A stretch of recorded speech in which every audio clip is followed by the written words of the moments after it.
Assalamualaikum and a very good day everyone. Before we proceed to our topic, I would like to introduce our group members. Firstly, we are from group 5 and I am Alia. We also have Prima, Diana, Luis, Maya and Faiz. Terpesona, aku terpesona memandang wajahmu yang manis. Okay, so the microbes that we have chosen is Adeno-associated Virus or AAV. We're also going to discover more about gene therapy after this. Now let's take a look briefly about Adeno-associated Virus. What you can see here is how this virus looks like. It is an icosahedral virus with approximately 260 angstrom in diameter, which is very small. The microscope that can be used to view this virus is transmission electron microscopy (TEM), and this virus belongs to family of Parvoviridae and genus of Dipendoparvovirus. Do you know why?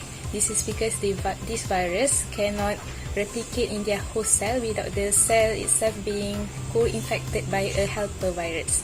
So that's all from me. You will know more about this virus from the next person. Thank you. Good day. I would be starting with the basic properties of Adeno-associated virus.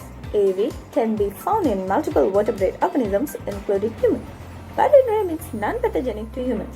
Structurally, AAV is a non-enveloped virus with an icosahedral capsid approximately in 22 nanometer diameter.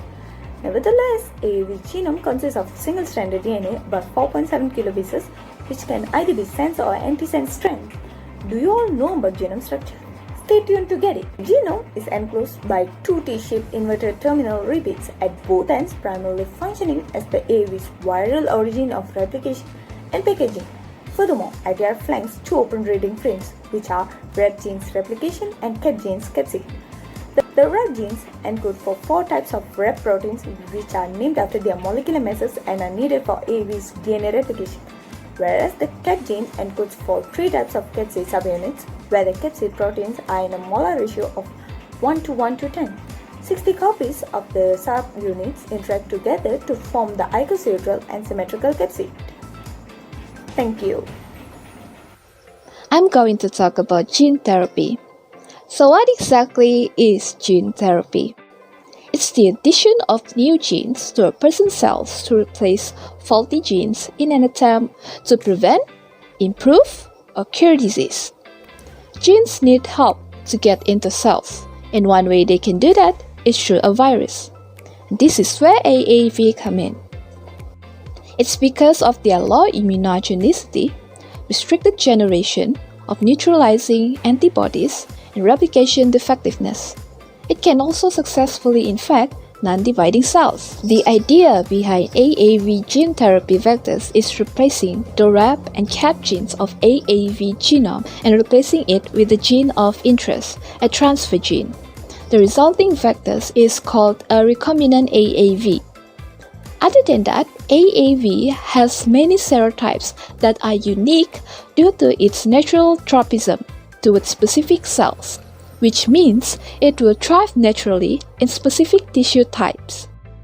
Hi teacher, I'm Yang Yuxi from Group 5 and now I'm going to discuss about the AAV has break through the blood-brain barrier. The blood-brain barrier, which keeps the brain safe from the harmful chemicals and bacteria, also blocks about 95% of oral and intravenous drugs that leaves doctor treating natural degenerative disease such as Parkinson's with the option of injecting drugs directly into the brain, an invasive method that requires drilling a hole to the skull. In a new study, nutrient scientist Savannah graduate has bioengineered a harmless virus that can cross the barrier. The new combined Adeno-associated virus AAV-PHP.B to deliver the uptake drugs to the brain. The method and the virus will be breakthrough research tool and have a great potential of clinical application. Thank you.